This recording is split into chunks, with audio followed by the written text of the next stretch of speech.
तो जर्मनी के Karl Marx से प्रभावित होकर लेनिन कहाँ पहुंच गया? रूस। लेनिन कहाँ पहुंच गया? रूस। लेनिन को निष्कासित कर दिया गया था और लेनिन जाके वहां पर कहा कि ऐसी व्यवस्था नहीं रहेगी कि केवल प्राइवेटाइजेशन किया जाएगा, सारा कंट्रोल गवर्नमेंट का रहेगा। हर एक चीज का कंट्रोल क्या रहेगा? गवर्नमेंट का काम है आपको रोजगार देना, गवर्नमेंट का काम है पढ़ाना, गवर्नमेंट का काम है मार्केट बनाना, गवर्नमेंट का काम है रेगुलेट करना, गवर्नमेंट ही सारा काम करेगी। इसे कहा गया साम्यवाद। क्या कहा गया? अंग्रेजी में कहा गया कम्युनिस्ट। अंग्रेजी में क्या कहा गया? कम्युनिस्ट। अंग्रेजी में क्या कहा गया? कम्युनिस्ट। क्या कहा गया? कम्युनिस्ट कहा गया। तो रूस की क्रांति को आगे कौन ले गया? लेनिन। लेनिन ने रूस को कौन सा देश बना दिया? साम्यवादी। साम्यवादी सब कुछ क्या हो गया? गवर्नमेंट का। साम्यवादी में सब कुछ किसका होता है? A to Z चीजें गवर्नमेंट की हो जाती है और ये साम्यवादी होता है। और रूस धीरे धीरे एक बड़ा संगठन बनाने लगा। कहा कि जो जो देश साम्यवादी विचारधारा को रखता है वो सारे देश हमारे साथ आ जाए। और इसके बाद एक बड़े से संघ का निर्माण हुआ।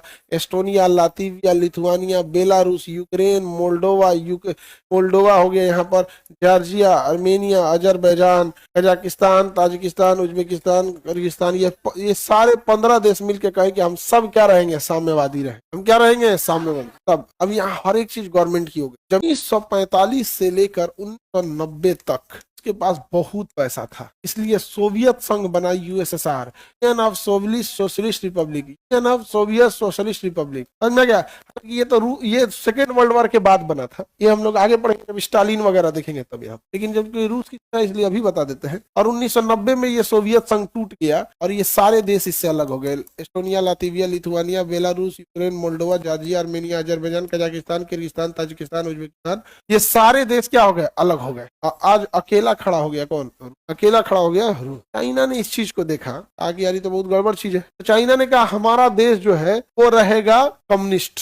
हमारा देश क्या रहेगा? कम्युनिस्ट, यानी साम्यवाद। सब कुछ सरकार देखेगी, लेकिन रोजगार वाला मैटर अपने खुद को देखना होगा। उसने साम्यवाद की कमजोरी पकड़ ली। साम्यवाद की कमजोरी क्या है? खराब अर्थव्यवस्था। अगर आपकी पैसा खराब है आप चले जाएंगे। हम लोग रहते हैं लोकतंत्र में, हम लोग क्या नौकरी है तो ठीक है, नहीं तो अपना समझो। लोकतंत्र में यही ना है, अपना समझो। नौकरी है तो ठीक है, नहीं तो क्या करो? अपना समझो। तो चाइना ने भी वही कर दिया। यहाँ पर चाइना ने नौकरी के मैटर पर कहा कि हम आपको अवसर देंगे, आप अपनी नौकरी खुद से करो। यहाँ पर चुनाव होता है, साम्यवादी देशों में चुनाव होता है? नहीं, कोई चुनाव नहीं होता है।